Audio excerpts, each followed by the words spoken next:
Discover the wonders of our planet. We're counting down the 15 most astonishing facts about the Earth. Number 15. The Earth may have had 2 moons. According to some reports, Earth may have had 2 moons in the distant past. The theory goes that a tiny second moon once orbited Earth before catastrophically slamming into the other one. This would explain why the dark side of the moon looks so different than the side we see every night, as the dark side may have been pancaked by this smaller moon before it either broke itself to bits or spun out of the Earth's orbit. Number 14. Days are getting longer. When the Earth was formed about 4.6 billion years ago, a day would have been roughly 6 hours long. Now, the number is 24, and every century that number increases by about 1.7 milliseconds. This could be a result of climate change, according to Professor Duncan Agnew from the Scripps Institution of Oceanography. Quote, "As polar ice melts, the water spreads out over the whole ocean, causing the same effect as the skater spreading their arms out. The Earth slows down." End quote. Number 13. The Earth used to be purple. While this one's still up for debate, there are some scientists who believe that the Earth was once purple. The basic idea behind this claim is that while today's plants are green thanks to chlorophyll, in the past, ancient plants may have had a different molecule to harness the sun's rays. Known as retinol, it would have given organisms a violet hue. However, because chlorophyll was more efficient, it likely beat out retinol, giving the world the green color it's got today. Yeah, I think I prefer green. Number 12. The Earth's largest structure. Alright, pause this video for a moment and guess, what's the largest structure on the planet? Most likely you guessed the Burj Khalifa in Dubai, which is the world's tallest building, or the Tesla Gigafactory, which is the world's largest building by surface area. Unfortunately, you're not even close. That's because the world record belongs to Australia's Great Barrier Reef. This massive coral structure is a whopping 348,000 square kilometers, making it many times larger than any human-built structure on the planet. Number 11. The third pole. Believe it or not, the Earth has 3 poles. Well, kind of. While the North and the South Pole are the Earth's first 2 poles, in some ways the Tibetan Plateau acts as a third. It's located at the intersection of South Central and East Asia. It's a land of large glaciers, permafrost, and heavy snow that feeds the Ganges, Indus, Mekong, Yangtze, and Yellow rivers. This vast amount of water, ice, and mountain range affects the atmospheric circulation and drives weather patterns across the continent. The effect is so strong that it has many of the capabilities of our North and South Poles. Number 10. The Earth isn't round. Before the conspiracy nuts get too excited, I'm not saying that the Earth is flat. However, it's far from a perfect sphere. While it may look this way from a distance, the reality is that the Earth's shape is constantly changing. The best word we have to describe this shape is an ellipsoid, that is to say a deformed, not perfectly symmetrical sphere. However, even this strange shape doesn't perfectly explain the Earth's strange form. You see, our planet's diameter bulges at the equator, and it flattens a bit at the poles due to the centrifugal forces created by the Earth's constant rotation. As explained by geologist Vic Baker of the University of Arizona, quote, "Instead of Earth being like a spinning top made of steel, it has a bit of plasticity that allows the shape to deform very slightly. The effect would be similar to spinning a bit of silly putty, though Earth's plasticity is much, much less than that of the silicone plastic clay so familiar to children." End quote. Additionally, mountains rising to heights of about 9,100 meters and ocean trenches diving down to nearly 11,000 meters below sea level further distort the Earth's shape. Even at sea level, things aren't perfect. After all, sea level is irregularly shaped, as slight variations in the Earth's gravity cause permanent hills and valleys in the ocean's surface that often measure in at over 90 meters in height. In addition to these stable oddities, the Earth also has changes that are periodic or random in nature. For example, tides affect both the ocean and the crust on a daily basis, while the drift of tectonic plates and rebound of the crust after a heavy sheet of ice is melted is slow and gradual. From time to time, earthquakes, volcanic eruptions, and meteor strikes also hit our planet, changing its shape in ways that are unpredictable. Interestingly, America's National Geodetic Survey has made it its mission to measure and monitor the ever-changing size and shape of the Earth. This in turn not only provides us with a constant idea of the Earth's form, but it also allows us to plan our structures, shipping routes, and building strategies accordingly. Number 9. The Earth has an end date. Much like a carton of milk or a bag of avocados, the Earth has a best before date. That is to say, there'll come a time when the Earth will be uninhabitable, and in some ways, that date is in our control. The rather obvious within our control date would be brought upon by climate change. It's now indisputable that the Earth is warming faster than it should be through natural means. Without going through points that you've probably heard before, the bottom line is that this will increase natural disasters, flood coastal cities, and make it near impossible to farm in most areas of the world, among many other things. In time, this would make at least many parts of the Earth unlivable, with the effects being especially bad in poorer areas. While those in rich countries at high altitudes will probably be better off, if left unchecked, climate change will lead to end-of-life, global economies, and luxuries we enjoy. However, the reality is that while climate change will dramatically change human life, it likely won't lead to the planet's end. This doesn't mean that we're completely in the clear, though. That's because it's believed that the Earth will become unlivable for most organisms in about 1.3 billion years due to the Sun's natural evolution. That's because at this point, sustained hot and humid conditions will make the planet unlivable, and in about 2 billion years, the oceans will likely evaporate, and in time, our atmosphere will eventually disappear. While extremophiles, that is to say, small organisms that live in volcanic vents deep under the sea, might be able to eke it out, we humans won't stand a chance.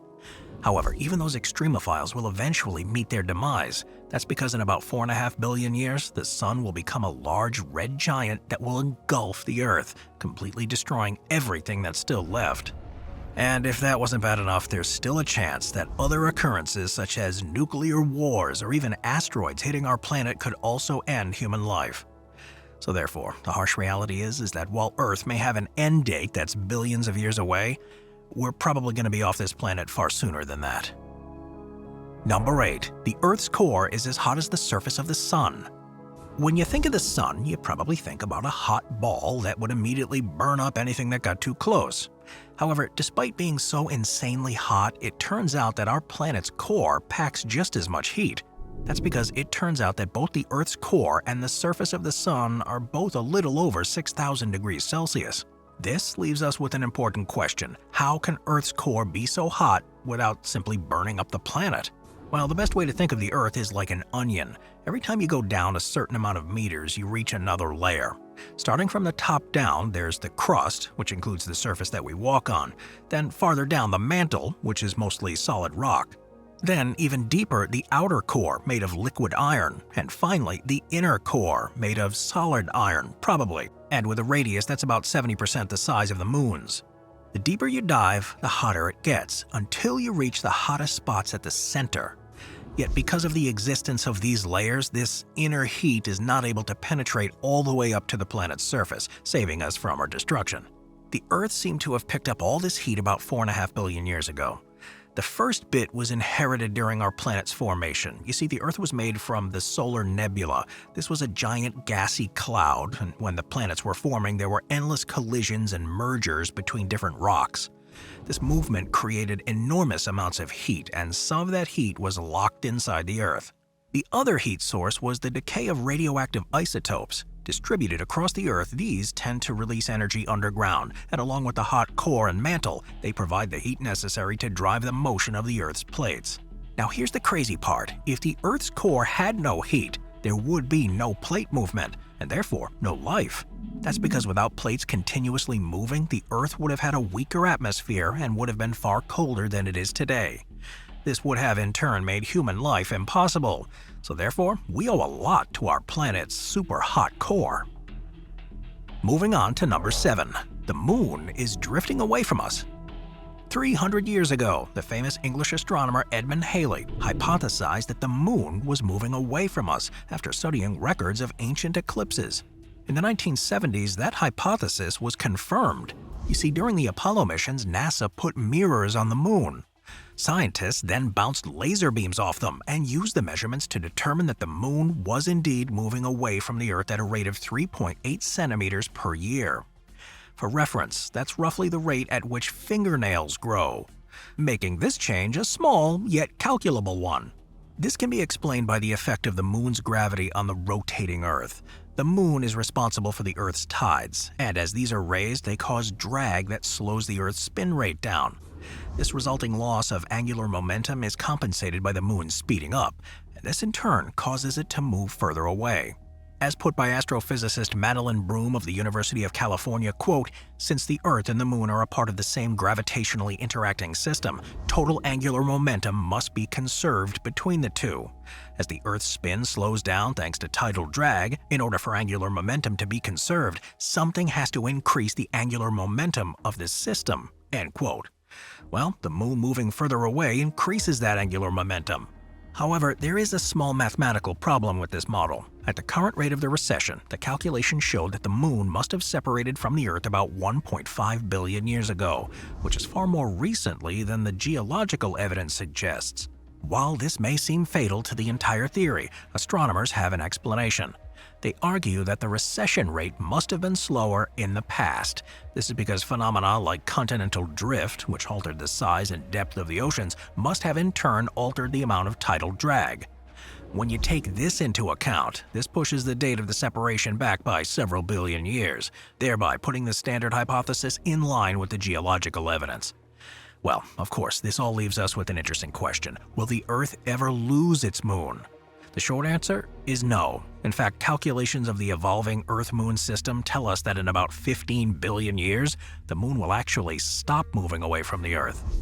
However, since the Earth will likely be engulfed by the Sun in the next 4 billion, we're never going to get to see that in action.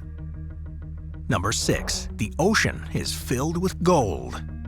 While the world's oceans may look like a long expanse of water, the reality is that they're filled with minerals, with the most desirable among them being gold. Estimates as to how much gold exists in our ocean varies. However, there's believed to be about 1 gram of gold for every 100 million tons of ocean water in the Atlantic and North Pacific. However, since all this gold is located in tiny concentrations within the water, extracting it would be difficult. Yet that doesn't mean that it wouldn't be impossible, and to date, the most effective method would likely be gold dredging. This process involves using a vessel with a giant scooper to remove sediment from the ocean floor. The sediment is then processed to extract the gold. But this process is not only expensive, it's also harmful to the environment, as the dredging process can damage marine habitats and release toxins into the water. There are also other methods of extracting gold from the ocean, such as using magnetic nanoparticles or bacteria. However, these methods are still experimental, and their feasibility is yet to be established. That doesn't mean that gold couldn't be extracted from the Earth's oceans in another way. That's because much like the oil reserves reached by oil rigs, there are also gold reserves buried underwater. The only problem is these deposits are often multiple kilometers below the ocean surface and encased in rock. This makes mining pretty difficult, and with current technology and at current prices, it's impossible to extract the gold down there while still turning a profit. Yet, given the fact that there may be as much as 20 million tons of gold in total spread across the Earth's oceans, it's likely that at some point, some sort of ocean gold extraction may be attempted. Oh, by the way, the ocean isn't the only place on Earth with unreachable gold. According to scientists, the Earth's core is believed to contain vast amounts of gold, by some estimates as much as 1.5 quadrillion tons. However, because it's located about 2,900 kilometers below the surface of the Earth, reaching it today would be simply impossible. So, while the Earth may have a lot of hidden gold, the sad reality is that you won't be getting your hands on it anytime soon.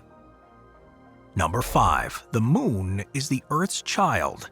While there are multiple theories about how the Moon was formed, the most widely accepted is the giant impact theory. The basic idea behind it is that the Moon formed during a collision between the Earth and another smaller planet about the size of Mars.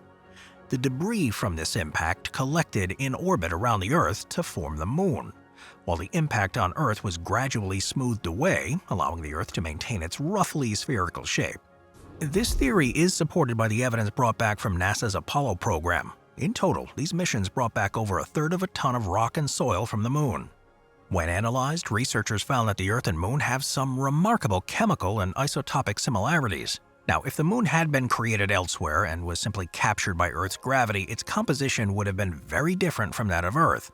Instead, the fact that the composition of the Earth and Moon are very similar suggests there is a linked history. However, this doesn't mean that the debate is fully settled. After all, while the composition is similar, it isn't the same. That's because the minerals on the moon contain less water than those of similar rocks on Earth.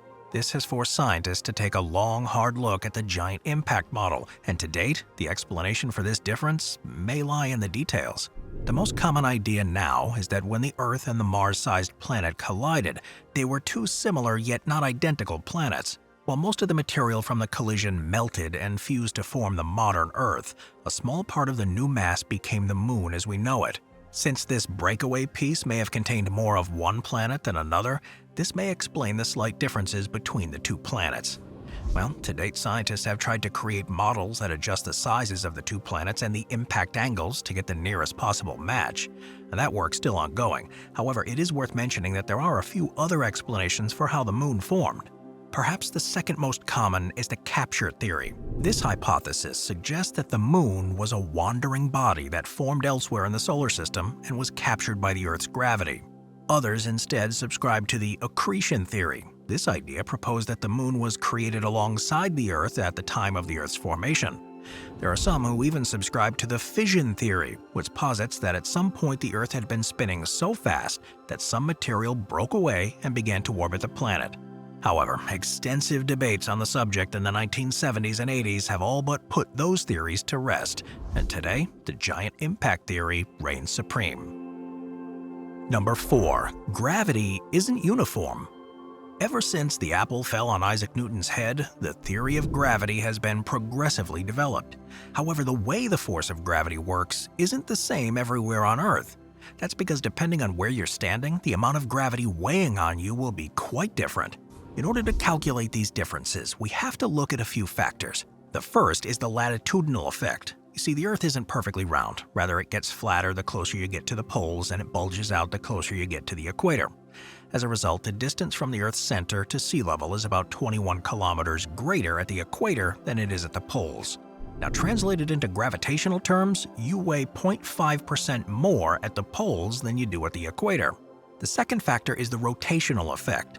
You see, the Earth spins faster at the equator than it does at the poles, and this influences the strength of the force of gravity. Altitude also has an effect. You see, Earth's gravitational pull depends on your distance from its center, so therefore gravity diminishes with altitude. For example, if you were 5 kilometers up a mountain, you would weigh 99.84% of what the scales would say at sea level. The fourth factor is the force of the tide. Now, essentially, tides are caused by the pull of the Moon's gravity on the Earth. Now, this change can in turn affect the amount of gravity you experience. Finally, the density of certain rock types also has an effect on the force of gravity. Areas with higher subsurface rock density have higher than average gravity. As such, while mountains increase gravitational density, ocean trenches decrease it. However, this effect is pretty small. Usually it isn't greater than 0.01%. Now, while the first four factors can be compensated for mathematically, it's the local geology which produces random gravity anomalies.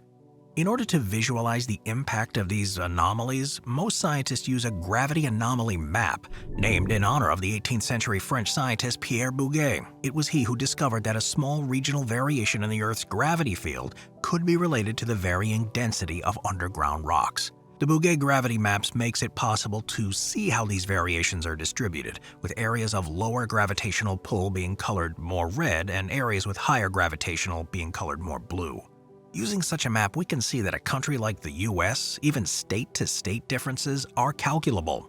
For example, if Newton's apple were to have fallen on him in southern Illinois, it would have weighed a bit more than it would have had in central Indiana. Of course, these effects are rather minute. In reality, they only account for variations in decimal points. Yet, despite the effects being small, they can have a noticeable impact. For example, it can cause the sea to bulge in certain places and throw pendulum clocks out of sync. In areas of science where exact precision is of the essence, it's therefore essential that these variations in gravity are precisely understood. Number 3. The Earth may have a population limit. While the idea of the Earth having a population limit may seem obvious, exactly what that would look like is something that's one of the Earth's greatest existential mysteries. The first real look into this dilemma was recorded by Dutch scientist Antonie van Leeuwenhoek in 1679. He reasoned that his home country of Holland occupied 1 part in 13,000 of Earth's habitable land, and so multiplied Holland's population of 1 million people by 13,000 to get a total capacity of 13 billion people. Since then, our understanding of how population limits work has advanced quite a bit. Nowadays, this common concept is the Thomas Malthus idea of carrying capacity. That is, the maximum number of people who could live on Earth after considering both natural constraints and human choices. In context, natural constraints include food scarcity and inhospitable environments, while human choices include interactions between economics and culture, such as how we produce and consume goods, as well as birth rates, average lifespans, and migrations. Another central component to carrying capacity is that it's indefinite. That is to say, it calculates the maximum population that is sustainable indefinitely. This means that while it is possible for Earth to function beyond its carrying capacity, this would eventually end in disaster long term. Now, what's really interesting about this number is that it's not static. After all, humans in different geographies produce and consume at different rates, and how all of this is distributed dramatically affects carrying capacity. In terms of trying to pinpoint a number, the United Nations Population Division projects that the world population will reach 10.4 billion people sometime in the 2080s and remain there until 2100. However, whether or not that reflects a true maximum is impossible to know right now. Unsurprisingly, there's a lot of studies that have tried to answer this question, but going through all of them would be a better fit for a documentary than a YouTube video. When the United Nations Environment Program looked at all the major ones, they found that the vast majority of the studies showed that a number is somewhere between 4 and 16 billion people. Given the fact that our planet has about 8.1 billion people already, this rather low number is a cause for concern. However, given that the studies range from anywhere between 2 billion and 1.2 trillion, it's hard to get a definitive conclusion. Now, while we may not actually have a fixed carrying capacity, what we do have are methods to ensure that we never get there anyway. For example, one study published in the prestigious academic journal Proceedings of the National Academy of Sciences found that if the population of the United States switched to a vegetarian diet, the land used to grow crops for humans rather than animal feed for meat production would feed an additional 350 million Americans. Furthermore, the numbers indicate that places where women have increased access to education and family planning, they tend to have lower birth rates and smaller family sizes than in middle and lower income countries where they may not. So, while we may never know the Earth's true carrying capacity, it's most certainly in the interest of the humanities to not test the upper boundaries if possible. Number 2. We're often hit by space rocks. When you think of an asteroid hitting Earth, you likely think of a massive hunk of rock that wiped out the dinosaurs 66 million years ago. However, it turns out that asteroids come in all shapes and sizes, and when looked at in totality, we deal with these pesky space rocks almost every single day. First and foremost, it's worth clearing up the difference between asteroids, meteors, and comets, as these terms are often used interchangeably but don't mean the same thing. A comet is an object consisting of ice and dust that orbits the Sun. These typically do not hit Earth. A meteor is a small piece of an asteroid that burns up after entering the Earth's atmosphere. These tiny guys are pretty common, as about 17,000 of them fall to Earth each year. However, because they burn up so quickly, they usually reach the Earth's surface as dust and don't have much of an impact. Now, asteroids are something entirely different. Unlike meteors and meteorites, which are small, asteroids are larger space rocks that don't fully burn when going through the atmosphere. When they hit the Earth, they have the ability to cause a lot of damage. However, exactly how much damage is relative to their size. The smallest asteroids that are cause for concern are between 25 and 140 meters in diameter. These are relatively rare. On the larger end, those that are more than 100 meters in diameter only hit the Earth once every 10,000 years or so. However, when they do touch down, they can cause a lot of local damage. One recent example happened in 2013 over the Russian oblast of Chelyabinsk. After exploding at a height of about 39 kilometers, the 18-meter-wide meteor created a massive shockwave. In total, it damaged about 7,000 buildings across 6 cities and injured about 1,500 people. However, the most destructive was the so-called Tunguska event, happening in Siberia in 1908. It may have been as much as 100 meters in size. However, despite being so large, the rock was never recovered, and it's believed that it likely burned up at an altitude between 5 and 10 kilometers. Now, while these types of asteroids are manageable, those that are between 140 meters and a kilometer in diameter are way more destructive. These are able to devastate entire regions, causing horrific events such as fires, tsunamis, and massive changes. Thankfully, these are pretty rare. They only happen every 10,000 years or so, and none are believed to have occurred within recorded history. Yet the most terrifying asteroids of them all are those over a kilometer in diameter. These types of collisions are globally catastrophic. They have the potential to cause mass extinction. The most famous example of one was the asteroid that wiped out the dinosaurs, coming in at between 10 to 15 kilometers in diameter. It radically changed the Earth's climate. As far as we know, very few species survived the disaster. However, some of those that did include several types of birds, lizards, turtles, and crocodilians. Yet what has survived are remnants of the asteroid. Located in the Yucatan Peninsula, most of the crater has been covered by hundreds of meters of limestone or filled in by the waters of the Gulf of Mexico. However, there are still some areas on Mexico's mainland that are visibly deeper thanks to this impact. Well, thankfully, we're not due for a similar event during our lifetimes. According to NASA's Jet Propulsion Laboratory, there's no currently known significant threat of impact for the next 100 years or more. So I guess you can rest easy at night knowing that no world-ending asteroids will be interrupting your sleep. Number 1. The Earth's magnetic field is creeping westward. The Earth's magnetic field is massively important. After all, it's the shield that protects us from the charged particles streaming from the Sun, and it keeps us from becoming a barren Mars-like rock. However, for the past 300 years or so, this magnetic field has slowly drifted westward at a rate of about 17 kilometers per year. Scientists have known this for quite a while. The astronomer Edmund Halley is first to observe it all the way back in 1692. However, despite centuries of work on the subject, we don't know exactly why this westward shift is happening. For some context, the Earth's magnetic field is created by interactions deep inside the Earth's core. While the inner core is presumably solid, the outer core features flowing liquid iron, which generates current that in turn leads to magnetic fields. This field changes over time, with certain areas receiving better coverage than others. However, what's weird is that in the low latitudes of the Western Hemisphere, these changes are especially obvious. While these changes are certainly driven by the intense activity in the core, for years scientists were not sure why these areas were affected more severely. But a team led by Julien Auber of the University of Paris thinks they may have cracked the code. Thanks to collaboration between historians and mathematicians, we now have maps of geomagnetic variations dating back to 1590. It's with these maps that Auber created a model. This model suggests that gravity aligns the inner core and the mantle, which in turn forces liquid metal into the outer core. This liquid metal moves in enormous rotating vortexes. When expelled, this metal is pushed westward, and since these gyres are concentrated at low latitudes, the magnetic field at low latitudes sees the most activity. However, this doesn't explain everything. As noted by O.P. Bardsley of the University of Cambridge, while it may be the case that gyres just happen to be moving westward, there's still no particular reason why gyres should exist, and no definite proof that they do. Well, no matter how this underground movement is happening, Bardsley suggests that Rossby waves are likely playing a role. In essence, these are slow waves that arise in rotating fluids.